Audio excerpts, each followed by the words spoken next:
So Adam's nice enough to join us here in studio.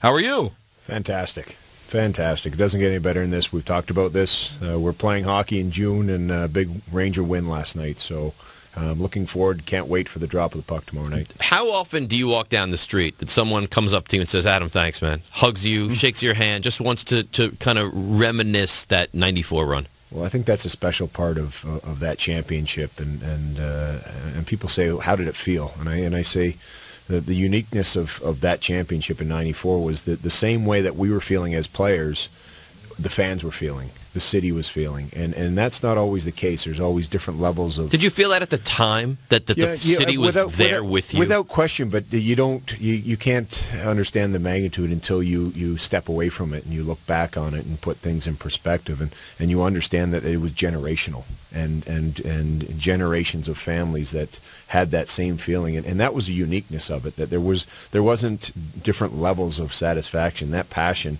from the players all the way through the entire fan base was the same, and that's what was unique about it. Looking at this team now, we're going to take some phone calls at 1-800-919-3776 with Adam coming up a little bit later on in the hour, so if you have a question for Adam Graves, definitely line them up, 1-800-919-3776, and again, we'll have some giveaways to that event later on in this show for the event tomorrow.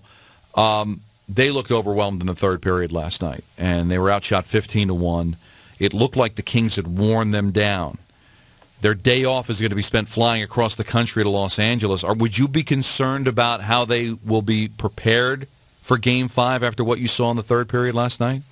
Not at all, actually. And that's the ebbs and flows of this series, because if you looked at this Ranger team in this series, there's been times where I felt that the Rangers have outplayed the Kings or had the better of the play and weren't rewarded with anything. Obviously being down 0-3, you would have thought coming back from LA a split, you wouldn't have been arguing, or even if the Rangers were up, you would have said, well, that was deservedly so because of the play of the two teams, and they're built so similarly as we've talked about.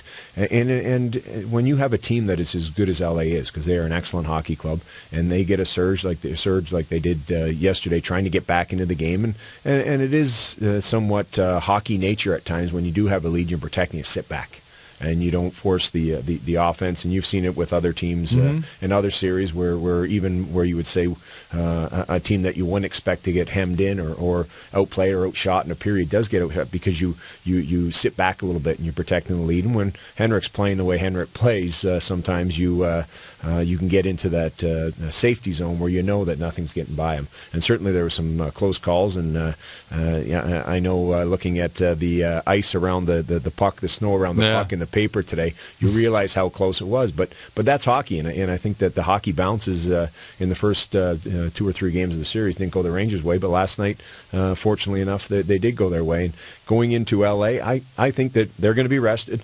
They know that the pressure is completely on the Kings to close them out. They just have to go out there and play and win one game. It's as simple as that. Win one game, and then you're back at the Garden. Is it unrealistic to look at Lundqvist and think that he can do that for 3 games in a row? Like, I would look at the game last night and say, the Kings will win if that continues. Like, the Rangers need to be able to play better hockey and not just rely on the goalie to stand on his head for 41 shots like he did last night. I would tend to agree with you to a certain extent if that were the case for the first 4 games, but that hasn't been the case. That was last night, right. In particular in the third period. They did obviously bring and again, hockey's a humbling game. It's a game of mistakes, and it's also a game of momentum at times. And LA did take the momentum in the third period, but the series as a whole for 4 games has been pretty even, and I expect it to be similar in regards to game number 5. I guess that would concern me. It's been even, but the third period hasn't. Let's take out Game 3 because the Kings were up 3-0 at that time.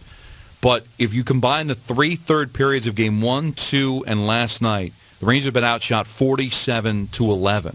Yeah. It seems like the way the Kings play is they're just so heavy and such a big team that they could just wear you down to where if the Rangers have the best shot of winning, to me, try to see if they can't build a lead like they did in the first 2 games of the series and just try to hold on with Hank, because the third period just seems to be a different animal for the Kings. They just seem to be just so much better in that third. Yeah, and again, that is one of their monikers. I mean, they've come back, whether it was against Chicago, they've come back against San Jose. They've done it before where they've had a lot in the tank, and even going into Chicago after coming off a 7-game series, and everyone said, oh, they got to be tired. 2 Game 7 series going into Chicago, and their best period was the third period of Game 1 against Chicago. That's the type of team that they have. But I think when you look at the chances for and chances against and quality chances, I think that they've been pretty even. And I would venture to say even in the first couple of games that the Rangers might have had a little bit of an edge in that regard. And I'm talking about breakaways, slot shots, rebounds with empty nets where it's taken a superlative effort by Quick to make a save, whether it was on Brassard or Zook when he had it right at the post and Quick came across with the stick.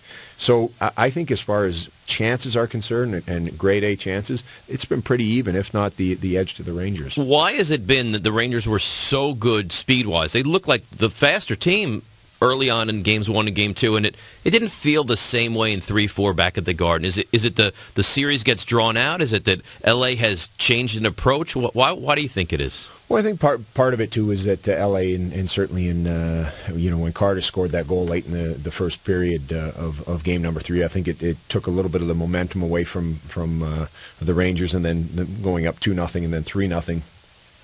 It put a different vibe into that game. But I think last night, with the way the game started and scoring, with the deflection, and then Marty St. Louis scoring on a beautiful three-way passing play, I think it got the energy back, and guys did start to use their speed. But make no mistake, LA. Everyone talks about LA being this big team. They're not a plodding team. I mean, you look at the way Carter can skate, and the way he's moving down the ice, and Toffoli and Pearson, and they've got some guys that can scoot, and Brown. They've got some guys that can really skate too. So that's why it's been an interesting matchup, because both teams really depend on 4 lines, and they play 4 lines. They roll them, and all their defense play, and the possibly the 2 best goaltenders in the National Hockey League going head to head. I mean, it's made for a great series so far. Now, if you want that kind of community feel tomorrow and don't want to just be home watching it on television, you want to be with other Ranger fans, go to Rangerstown Hockey House,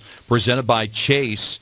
Tomorrow, doors are going to open at 2 o'clock, and they're going to stay until the puck drops. So you can go there for free indoor games, entertainment, the festival going on. The Hockey House has expanded for the Stanley Cup Final with more free active games for fans, which include meeting Rangers alumni like an Adam Graves, playing interactive games, taking photos, and historic hockey memorabilia. The Wales Conference Trophy was there. I think it's okay for fans to touch it. You wouldn't be allowed to, because I know nobody wants to touch it. Messier touched it in '94, didn't he? He did, but mostly most guys don't touch the conference trophies. They just want to think about that Stanley Cup, right? Well, I don't think it matters if an old guy like me touches it. Oh, no. You can do whatever you want at this point. Stretch. You want more information, go to nyrangers.com/playoffs and check out all the activities. And we've been there the last couple of days, and you could be there before the game tomorrow. And, of course, we've got this amazing opportunity for you to win a chance to see Mark Messier, Mike Richter, Brian Leach, and Adam Graves at the 92nd Street Y in New York City tomorrow between the hours of 6 and 9 p.m. for the 20th anniversary celebration of the New York Rangers' 1994 Stanley Cup Championship.